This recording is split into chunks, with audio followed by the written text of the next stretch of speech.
Hello, welcome to Central Florida Salute YouTube. We are at the AMVETS post 2006 once again, and they are the major sponsor, and we really appreciate them. Today we have an Army veteran with us who served in Afghanistan In Iraq, yes. and Sir. Iraq. Yes, sir. JT, how do you say your last name? Allred. Allred, but you have a whole big long name. I do. I want you to tell the people about your name because it's interesting. Yep. So my actual legal name is James Yule Taylor Allred. I'm actually named after both my grandpas. So James Allred is my dad's dad, and Yule Taylor is my mom's dad. So I'm the middle of three, and I got lucky enough to be named after both my grandpas. That's cool. So that's pretty cool. Yeah, it is cool. And that's, I guess, kind of a Southern thing, I think. It is, yeah. So I was born and raised in Kansas City, but all of my mom's family is from Southeast Missouri. They're all my grandpa and my four uncles on my mom's side were all the definition of what a cowboy was. They all grew up on a ranch. To this day, they all still wear cowboy hats. The two of the four that are left of my uncles, they all still wear cowboy hats, have horses. And I have one uncle, he's probably 71, 72, still gets out there and cuts cows and rides horses and stuff like that. So, Yep. yeah. That's my Gary Cooper imitation. Oh, yeah? I don't remember Gary No. Cooper. No. He was a famous actor. And that's what he would talk like they go. Yep. Anyway, getting back to you, which we should. You served in the Army. Why did you go into service?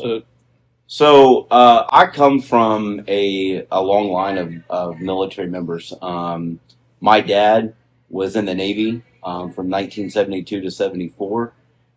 He was on a Navy fueler and he spent 6 months up in the Arctic Circle on that fueler. My uncle, my dad's brother, was a Marine, and then I'm almost positive that their uncle, my grandma's brother, was in the Navy. And then I was in high school when 9/11 happened. I was a senior in high school.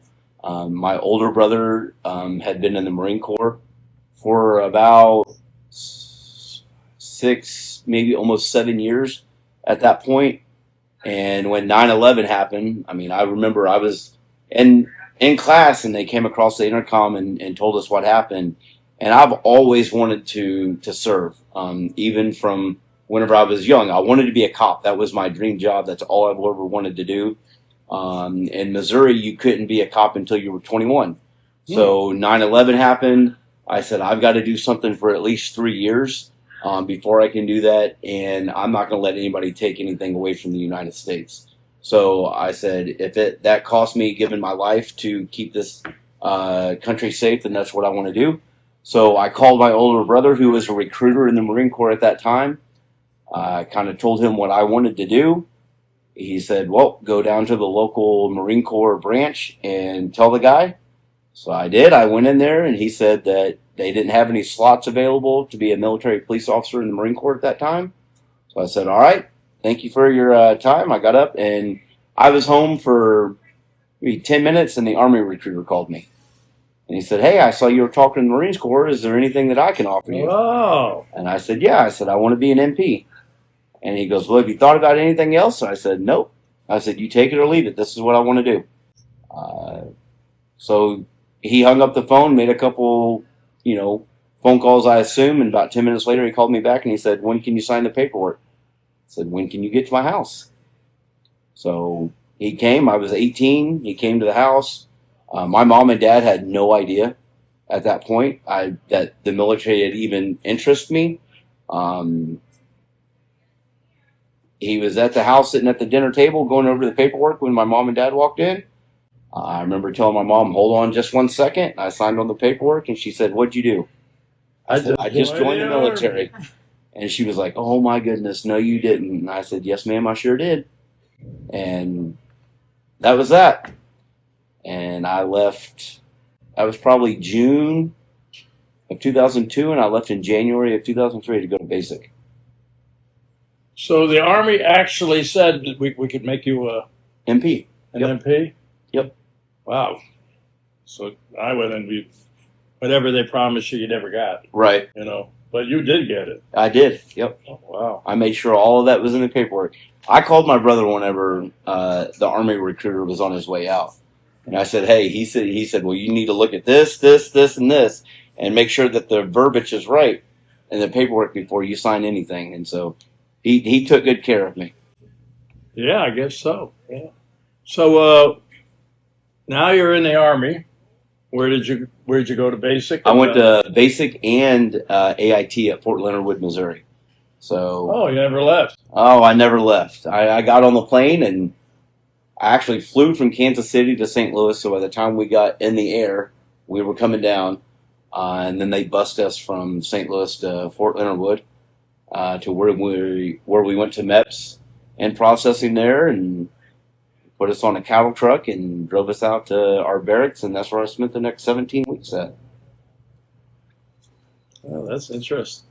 So you say your brother served. You say you had a lot of family that served. Yes, you sir. said. Yep. I had an older brother. So, like I said, my dad served in the Navy from 72 to 74. My older brother served in the Marine Corps.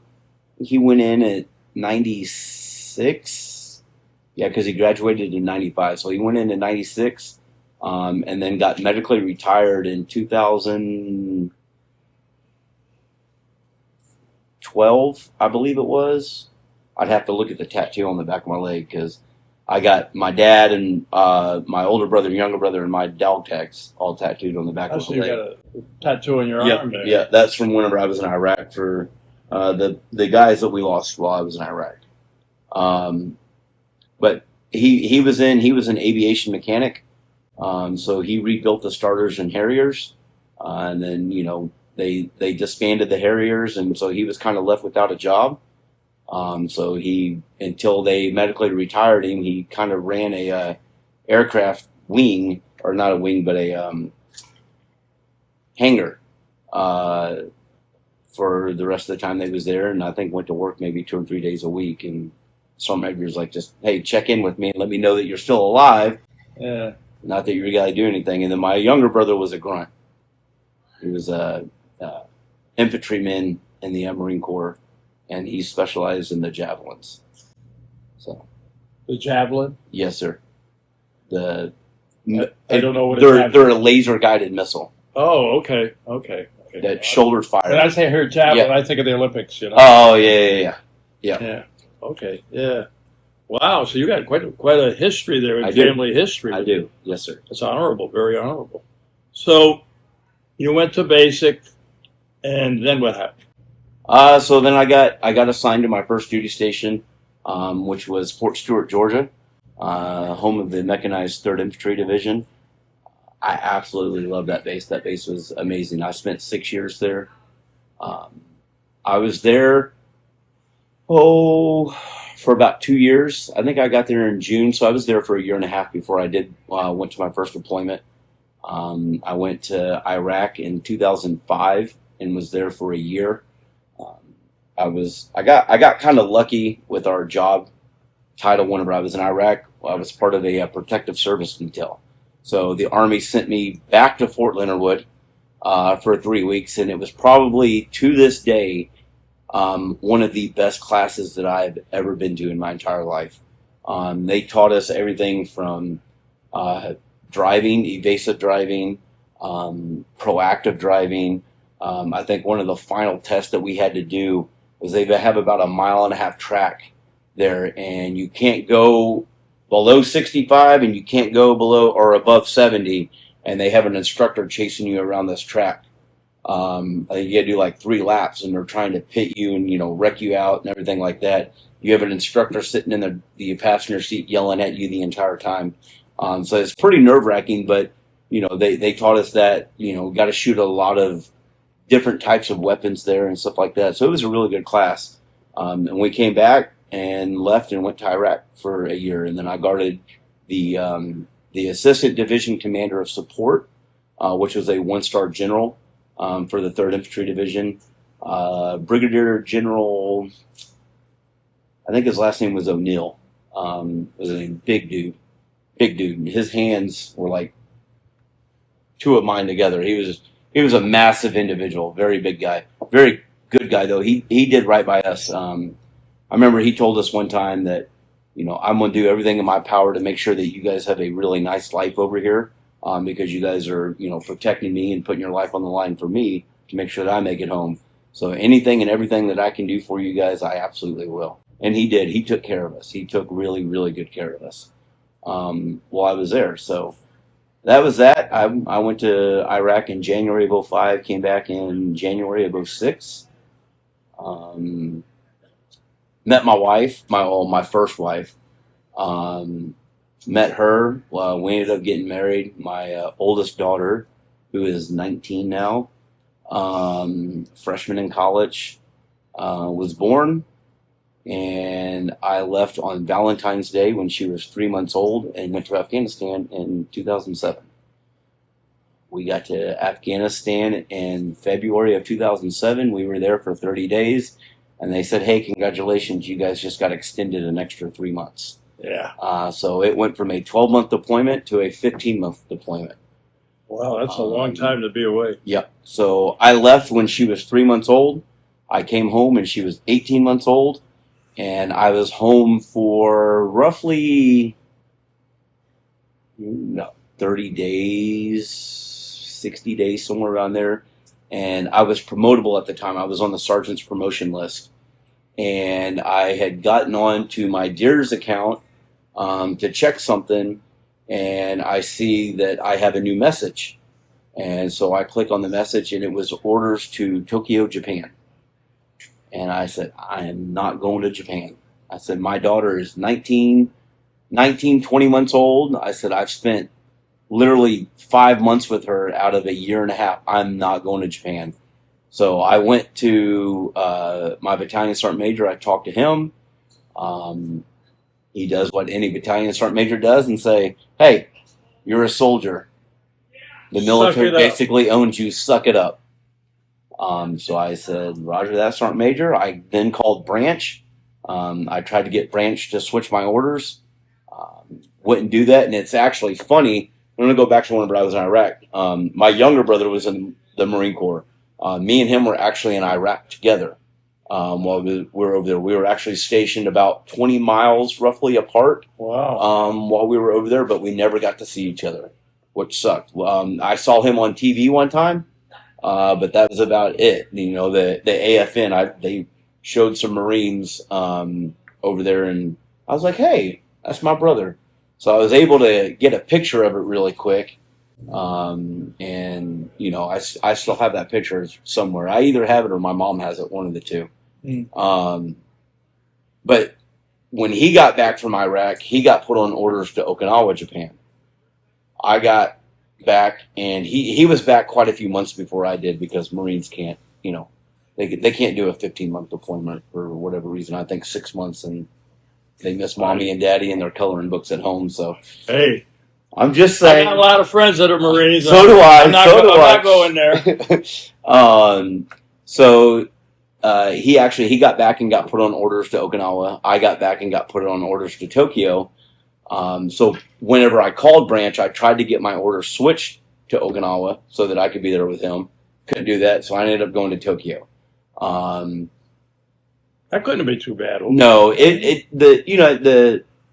the part that sucked the most was being away from my family, being away from my little girl at that time. Oh yeah, that's gotta be hard and stuff like that. So I got back in 2010. I actually got out. I got out. My ETS date is December 25th of 2010. So on Christmas Day, that was my very last day in the Army. So I got to spend about 9 months with her out of the first 4 years of her life. And I was like, that's enough. I can't do this anymore. I did 8 years, and family is really, really, really important to me. Yeah, I can understand that. When I was in, it was a long time before you, and I was single, so I didn't have any. Years later, after I got out, I got married, had a daughter, and she says, "You were really in the service?" I said, "Yeah, I was." Yes. But Anyway, Yep. yeah, it had to be very difficult for the family to be Yeah, separated. that was probably the roughest part, and that was part of my decision. I love the military. I loved it. I loved the life. I loved everything about the military, except that it's always the military first. And, Oh yeah, well, and I get that. You sign up for it, and I get that. up until including my life. Oh yeah, and I don't hate it. I love it. I miss it every single day. I'm still friends with some of the guys that I was in Iraq and Afghanistan with on Facebook, and we still talk like we just saw each other in the chow hall yesterday. Yeah. Yeah. So you'll never lose that. I'll never lose that aspect of it. It's just at that point in time, I said, you know what? My daughter's more important to me. I need to build a life for her and build a relationship with her, and that's what I did.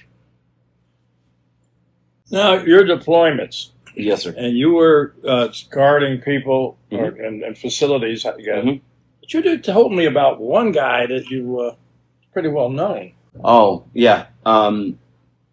So whenever I was in Iraq, like I said, our mission over there was protective service details.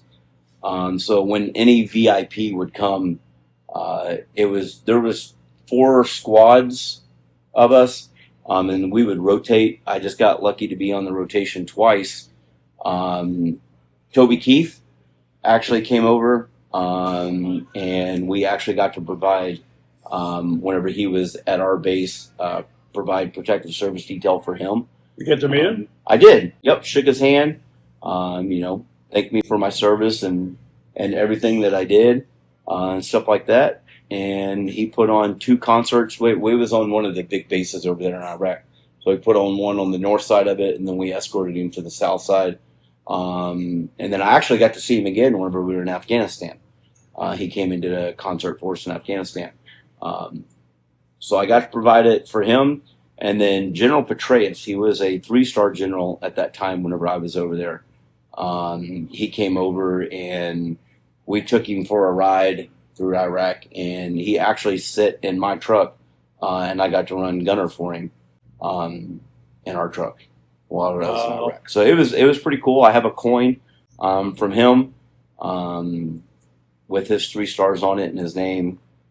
I've got it somewhere at home. I have one from a 2-star Marine general from whenever I was in Japan. He gave us one. I've got one from a Marine sergeant major, and there's a funny story that comes with that. I was home on leave from Afghanistan, I think it was. Yeah, it was Afghanistan. And me and my daughter's mom and my daughter had all gone up to my brother's house in Cherry Point, North Carolina. And I was on leave, so I grew out my facial hair and stuff like that. And I'm not shaving for 30 days. Well, my older brother, like I said, was in the Marines, and he was running a hangar on the base there. And we go in, and he, went to work with him that day, and he was kind of sitting around talking. And his phone rings, and they were in the process of getting a new sergeant major. Well, the sergeant major was there, and he had called my brother. My older brother was meritoriously promoted to staff sergeant in the Marine Corps. And so the sergeant major wanted to meet him because he heard all these great things about, Staff Sergeant Allred, and wanted to see his face and stuff like that. And so we go up there, and he's like, "Hey, come with me and meet Sergeant Major." So all right. So we go up there, and we introduce ourselves and stuff like that. And he just he's looking at me the entire time. And the Sergeant Major asked me, he goes, "Hey, you in the military?" And I said, "Yes, Sergeant Major." He goes, "You have a shaving profile?" And I said, "No, Sergeant Major." I said, I'm home on leave from Afghanistan right now." And he's like, "Oh, cool. And so we chit-chatted a little bit, and we get ready to leave. Well, he reaches his hand in his pocket and pulls out a coin. And my brother goes to shake his hand, and he goes, "Well, it's not for you, Staff Sergeant." He goes, "It's for somebody that's actually deployed."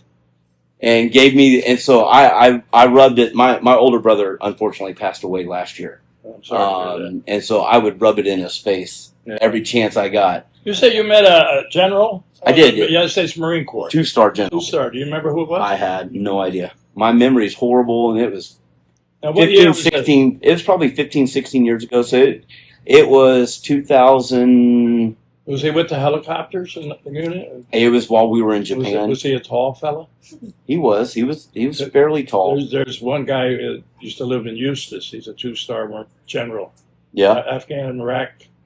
David Kaufman. It sounds familiar. Yeah. Yeah. I could have. I just wondering. It may have been. I'm not really sure. I just know that we were at our MP ball, and back in the day, it was whoever promoted or whoever was able to provide the highest ranking coin. Drinks were free for him for the rest of the night. So really? I walked out a 2-star general coin, and I didn't pay for a single drink for the rest of the night. You did good. Oh yeah. Yeah. Wow. So, you did a lot of protection, but any hairy moments where So whenever I was in Afghanistan, our job was a little bit different. We trained the Afghan police on how to be police officers. So we would go into these cities where the police stations were, and work with them on how to run a police department, how to actually be a police officer. We would take them to go shoot and work on marksmanship with them and stuff like that. There was a couple places that were actually really good. They actually were very receptive of it, and then there were other places to where it was, in my honest opinion, an absolute waste of time. We would go train them, we would leave, and it would get completely overrun, and the guns and the training that we would give them, they would end up turning around and giving to, the bad guys over there. Yeah. So, for the most part, it worked pretty good. I have a guy that was in my company. We were friends, but we weren't, like super close or anything like that. Sergeant Thomas Patrick McGee. His truck got hit by an IED. They were carrying a trailer full of mortar rounds on the back of their truck, or rounds, or some type of explosives, and they couldn't get to him in time. They was trying to get the trailer off the back of the truck so that everybody, didn't get blown up. And the driver of the truck, Joey, he had 3rd-degree burns over 90% of his body. And their gunner, I think it was 2nd-degree burns on his legs. We had to wear those big old EOD suits whenever we were in the gun over there. And so I think that was probably some of his saving grace to where he didn't get burnt too bad. From what I was told, I was never there at that part. He was able to get out of the truck pretty quick. I know that they flew Joey into the base to where I was at. We were the closest base, from what I can remember, to where they were. So they flew him into there and took him into our little makeshift medical place. And there was guys there that actually got to. I think I was out on a mission at that time. I think we were at a police station training police officers, but we got the call and came back. Got to see him off to where, of course, they flew him into Bagram, and then from Bagram into Walter Reed. Yeah. I believe that's where he went to take time there. So, that was one of the first guys that I actually knew and had conversations with. And like I said, I didn't know him really all that well, but he was one of those guys to when he would talk about something, like, you knew he knew what he was talking about. He was not one of those BSers that would say, hey, I do this, but, never really did it. He was always had a good attitude about him and everything like that. And it was just, really unfortunate that, that happened. Yeah. Did you ever see the movie American Sniper? I did. You know where the guy was looking in the binoculars going, hit, he was sitting in a wheelchair, Mm-hmm. His name is Brian Anderson. He was in a truck that blew up and lost both his legs and one arm. He was one of my first shows that I did. Oh, really? Yeah, he was with USA Cares. Now he's with Gary Sinise. Okay. Gary Sinise, Yep. Terrific young man, great motivational speaker, and yeah, I'm proud to call him a friend. You know? Yeah. We don't. Obviously, he's with Gary Sinise and all over the world, and Right. I'm in a little place here in Leesburg with it. Yeah.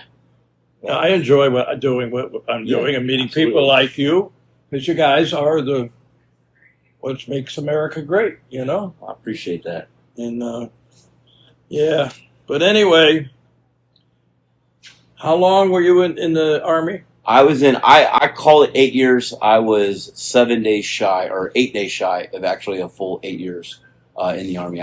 Whenever I was in Iraq, I wanted that tax-free money. So I re-enlisted 2 months outside my window, and it was $10,000 cash. Wow. Well, not cash, but $10,000 tax-free. Mm. And what I didn't realize whenever I did sign it is that it was for needs of the Army.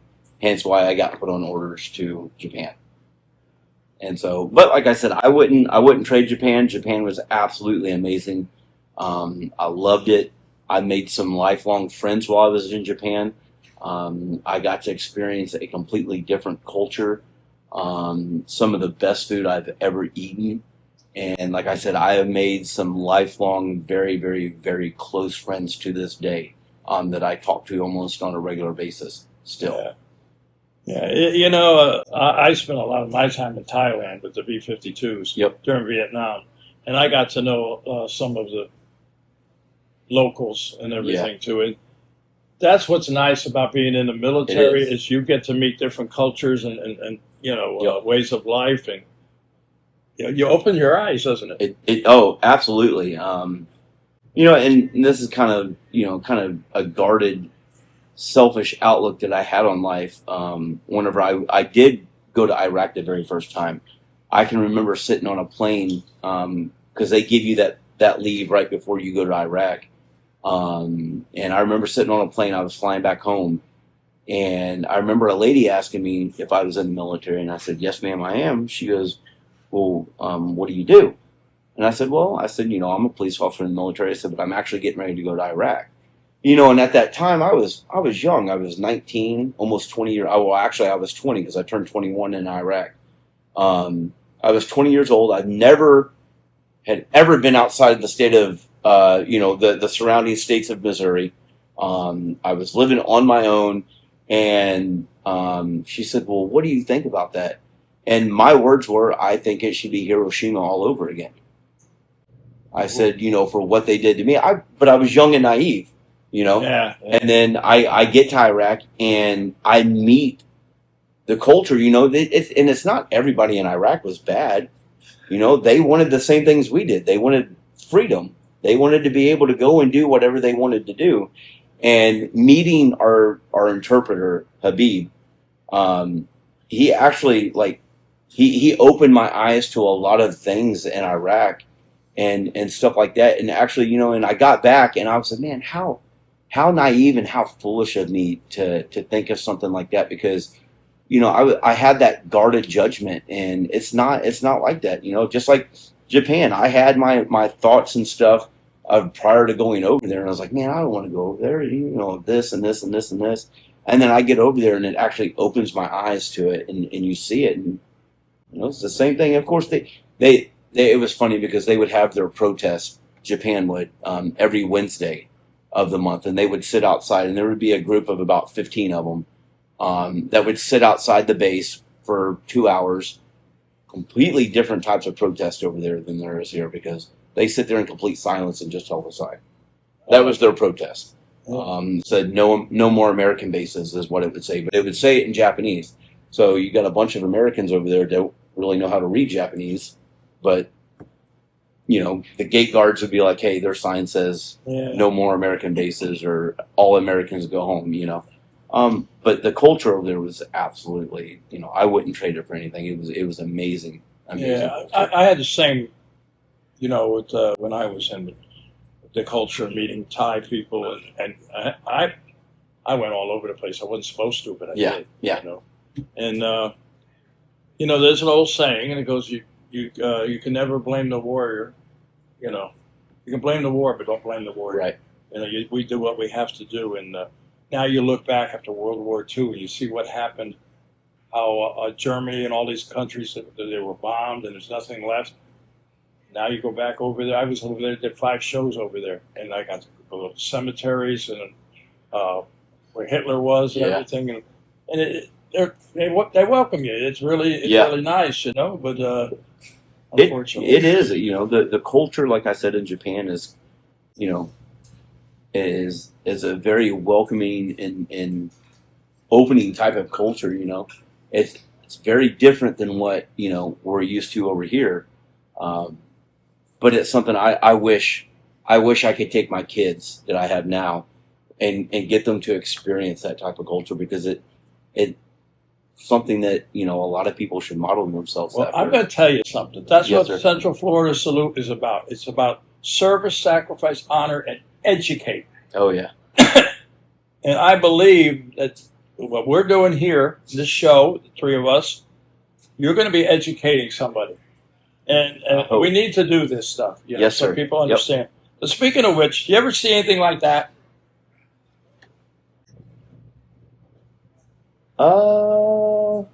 Kinda, yeah. Yeah. From what I can remember.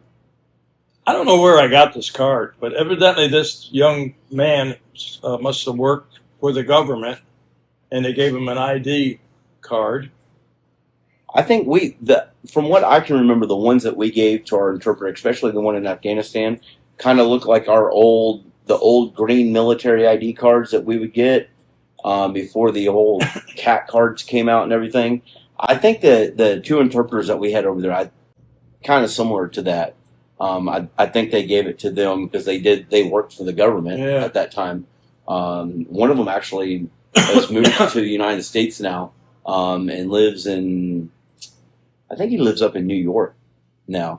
But he was probably one of the coolest guys that I met over there. Yeah. Yeah, he was, you would run into some of those interpreters that you say, hey, listen, I want you to tell them exactly what I'm saying. And they wouldn't because of, military. Sometimes we use language that's not quite appropriate. Really? And You could have fooled me. he was one of those guys that was like, I don't care, I'll tell them. Yeah. And so he was really cool about it. Yeah. Yeah. Well, you're going to send us some photos. We're going to insert the photos into the Yes, show. But you did almost 8 years, you said, right? Yep, right at 8 years. Made that 8 years. What happened after 8 years? Where you going?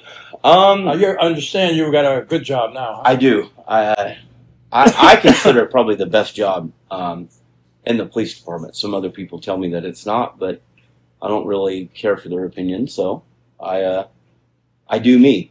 So after I got out of the military, like I said, my dream job, ever since I was in the 2nd grade, and my mom can attest to it because she has the paper that I wrote it on framed and on her wall that says it asks what you want to be when you grow up, and my non-artistic abilities in the 2nd grade, I drew a police car and a stick figure of a police officer and said I want to be a police officer. And so now you are. And now I am. I got out. I kind of piddled around for the first year because one thing that the military does not really prepare you for. They prepare you for everything, almost everything that you can face in life, minus getting out. Where are you a policeman? In Eustis. Eustis. Yes, sir. And that's where Ashley's house is. Yes. Yeah. And that's the reason Ashley's house is there, is for women coming out of the service. Yep. Because you're right. It was the same with me. You come out. Here you had a career, you had a job in the military where you knew where your house was, you knew you knew where to eat your dinner, you knew whatever you were going to get a paycheck, and all of a sudden you're out in the real world going, oh. Yeah. Yeah. And so that was, I struggled with that for almost the entire first year that I was out. I kind of went from job to job because nothing felt like the military anymore. I had kind of lost my way, and I said, man, I did 8 years as a police officer. It's not for me. I kind of want to do something else. And so I piddled around. I ended up working at a farm store, selling feed and tack for about 10 months, before I actually had a cousin come up, and visit us. And she said, so how's the police academy going? I said, it's not. And she kind of put her foot in my butt and said, you're going whether you want to or not. This is something that you've always wanted to do. And she's a cousin. She's more of an aunt. Her and my mom are about the same age. She's going to kill me if I say that. But it's true. And so she kind of lit a fire under me, and I applied for the police academy. I didn't get in initially, so I went to college for 1 semester. I wanted to be a game warden. And so in the state of Missouri, you have to have a bachelor's degree in biology with an emphasis in wildlife management. And then your minor has to be in either criminal justice or journalism. And so I said, well, if this is what I want to do, this is what I need. These are the steps I need to take. So I did 1 semester of college at Southeast Missouri State University. And I said, you know what? These college kids are way too immature for me. I can't do this. I can't. So I got out. I stopped going. I did that 1 semester.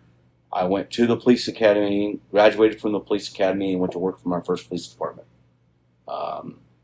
I worked there for which police academy? Chaffee Police Department. It was a little small town. I was the only cop on duty from 6 o'clock Wednesday night to 6 o'clock Thursday night to 6 o'clock Sunday night. Did they give you a car? Yeah, but I had to stay there. It's funny because you read the history of Leesburg. Yeah. And they had one policeman that didn't have a car way back when. Yep. And I just Yep. amazes me. Yep. My first car they gave me was a Crown Vic that had 175,000 miles on it. Yeah. And they said, drive it till the wheels fell off, and the wheels fell off that car. And so it was a good police department. It got me in my, it got my foot in the door. And then I said, you know what? Missouri's not for me anymore, so I'm going to move to Pensacola. So my older brother lived in Pensacola at the time. I moved down there and moved in with him and my sister-in-law and my niece and my nephew. I met my wife while I was in Pensacola, and got out of law enforcement for about 10 months. And I said, I can't stay out of law enforcement. It's just I've got that urge to get back. So we moved back to Missouri. My son was born we got married in February. My son was born in that following April, my oldest son.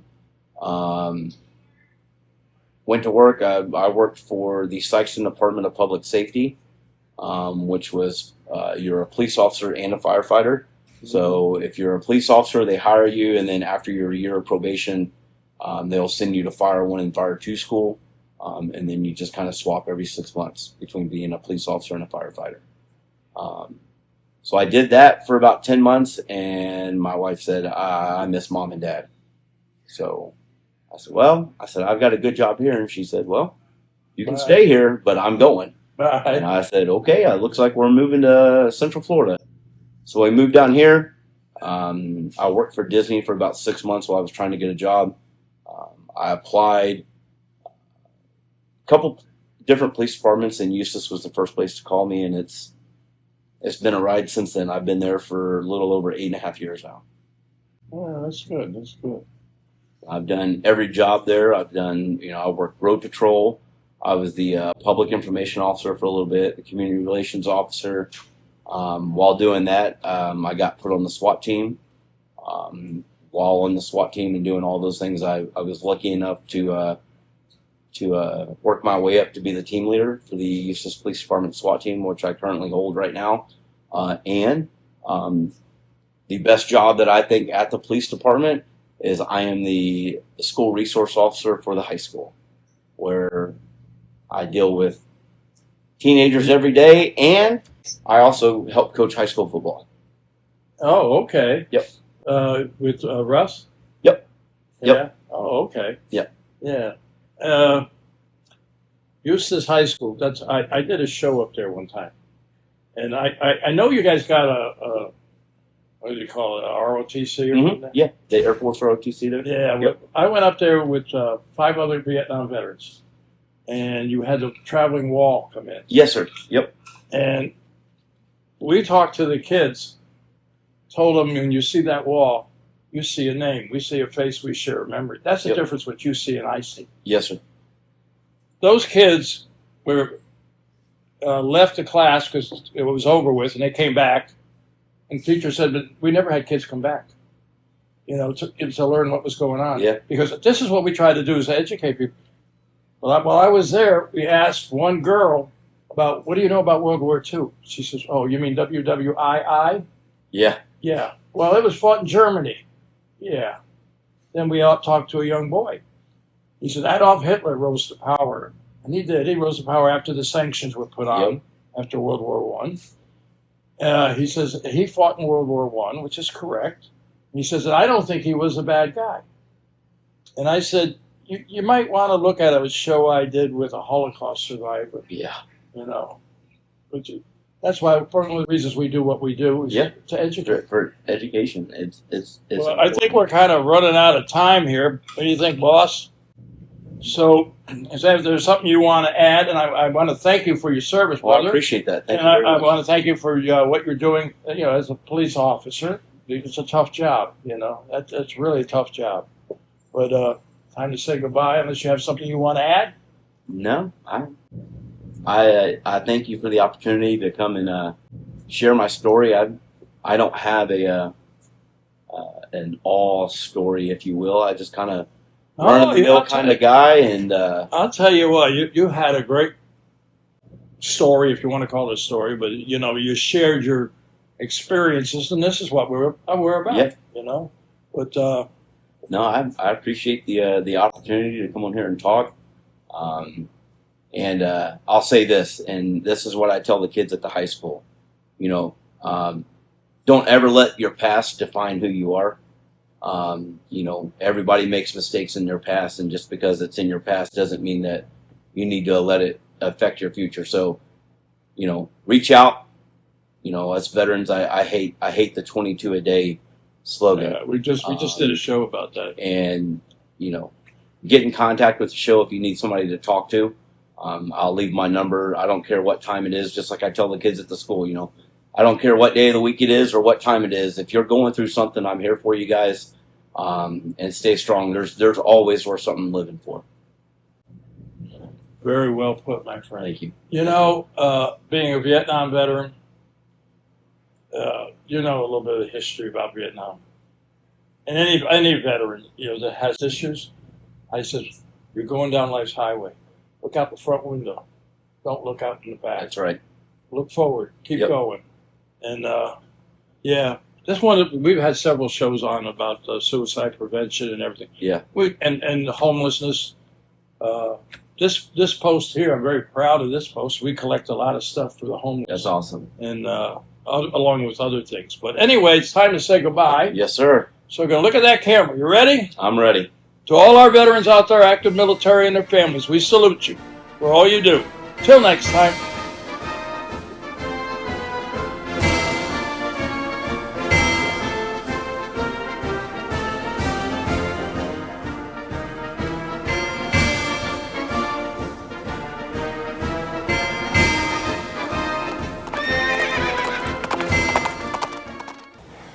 Today I'm at AMVETS Post 2006, a major sponsor of Central Florida Salute. And I want to introduce to you the commander here, Ronnie Mack. Ronnie, tell us a little bit about AMVETS 2006. Where are you located? And we are at 500 North Canal Street, Leesburg, Florida. It's right off of 441, between 441 and Main Street on Canal. Can't miss us.